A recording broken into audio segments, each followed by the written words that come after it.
I've been daily carrying the Fuji 23mm f1.4 for months now. It's a fantastic lens, it's very sharp, it's got great build quality, but it's not really compact and it's not a cheap lens either. This led me to the realization that I need a pancake lens for when I'm daily carrying my X-T5.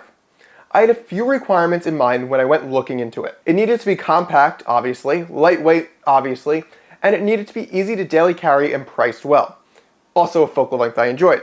After using the TTArtisan 27mm F1.8, which is also pretty compact, I decided to look into their other offerings, and that's how I ended up with the 27mm F2.8. Now, TTArtisans did send me this lens to review.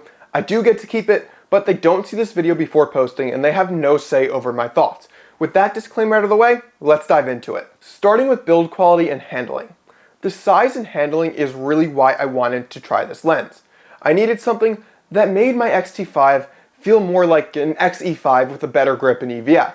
And that's exactly what this lens did. Is this the most compact pancake? No. Is it plenty small? Yes. It makes my X-T5 feel noticeably lighter and less bulky. It almost feels like a completely different camera to me. If you're looking to get a more X100-like experience with your larger Fuji camera, I think this lens could be a great option. Build quality of the lens is also really decent, especially when you remember how cheap it is. It feels durable, the materials feel strong. I'm not worried about it banging into a wall and getting damaged when it's on my shoulder strap. I also really appreciate that they included an aperture ring. I really prefer to have aperture rings on my lenses, especially with Fujifilm cameras. It just feels right. Now, while the lens does feel good, it also doesn't feel like a native lens from Fuji. The aperture ring is a bit tighter than I'd like, but it could loosen over time, and mine did, and I'd rather have it too tight than a looser one that constantly changes my aperture when I don't mean to. The focus ring feels a bit better, but doesn't glide completely smooth. It feels like there's a slight granular feeling between the focus ring and the body of the lens. Does that make any sense? I hope it does. Anyway, none of these were really deal breakers. They didn't affect my day-to-day use. I didn't find myself dwelling on them throughout the day while I was shooting with the camera, and that's great. I still think that the build quality you're getting from this lens punches way above the price that you're paying for this lens. And that's going to be a theme that you see throughout this video. Before we move to the fun that is image quality, I do want to quickly talk about the actual focal length of this lens.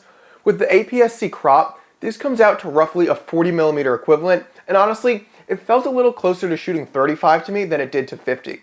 It's a really fun, versatile in-between focal length. If you like 35mm, I think you should definitely try 40mm. And if you like 50mm, you should probably try 40mm as well. So this lens feels really good in the hand and has decent build quality, but what matters more is obviously image quality.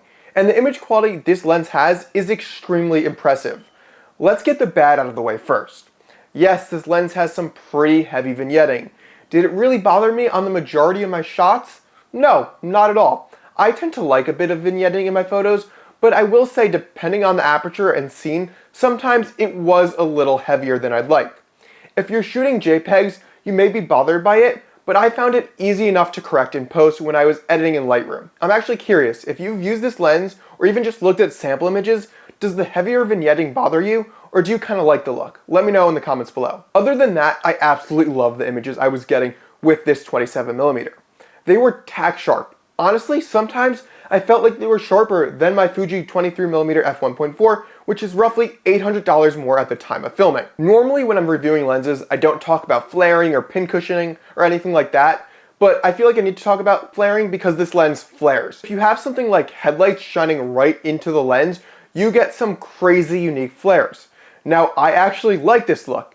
If you watch my recent video on shooting and adapting vintage lenses to my X-T5, link in the description, you know that I've been enjoying a less perfect image lately, and those flares really stood out to me in a good way. Now, I mainly shoot this lens at f4, as f2.8 had worse vignetting, but even at f4, I was surprised by the subject separation I was getting. It's not going to completely obliterate the background and get a super blurry background, but there's a decent enough fall off and some nice micro contrast that make the images pop. Now that we know what the image quality is like, let's dive into autofocus, because good image quality is only useful if you have good autofocus. You need your shots to be in focus. I have pretty low expectations with these autofocusing third-party lenses, but after spending a month with the 27mm, I can confidently say you don't have anything to worry about.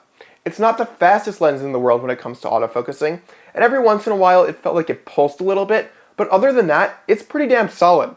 It's quiet, it always seems to get the subject in focus. I'd say in my experience, it's better than its brother, the 35mm f1.8 AF2.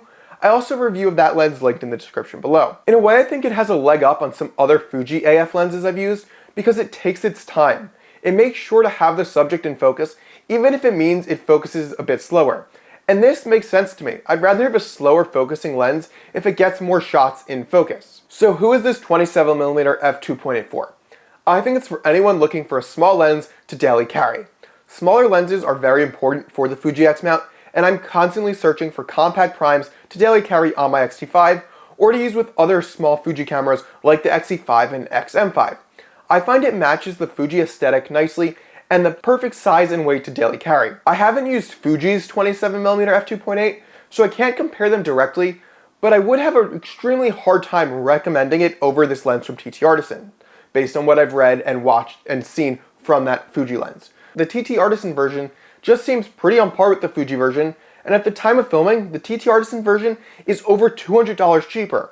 At that price difference, it's really hard to justify the Fuji version unless you're specifically needing something it offers. I've said this in my review of the 35mm f1.8 from TTArtisans, but it's really hard to not recommend their lenses. They're priced so well and perform so well above what is expected at that price point. Ideally, I'd have a whole set of their autofocusing lenses. Do I need all of them? No. Is it fun to have a bunch of different cheap and fun primes to mess with? Of course it is. These TTArtisan's lenses let me experiment with different focal lengths that I couldn't justify paying premium glass prices for. It gets me 90% of the quality, which I think is pretty damn awesome. This is one of those lenses that make you question how much you really need to spend. For now, go and shoot some photos. Thanks for watching.